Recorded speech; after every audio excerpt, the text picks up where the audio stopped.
Budget Commandments. I'm sure na familiar ka sa 10 utos ng Diyos. Ito ay binigay sa atin bilang gabay upang hindi natin gawin ang mga pagkakamali natin sa buhay. Ganon din sa pagbabudget.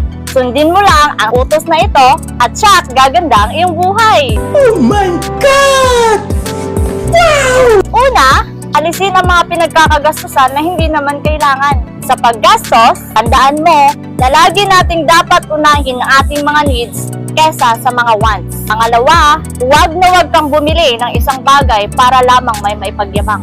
Walang masama kung bibili tayo ng mga bagay dahil sa kailangan at talagang magagamit naman natin. Masama kung nauubos na ang budget kasi bili tayo ng bili ng mga bagay para lamang magpa-impress at may maipagyabang sa ating mga kakilala.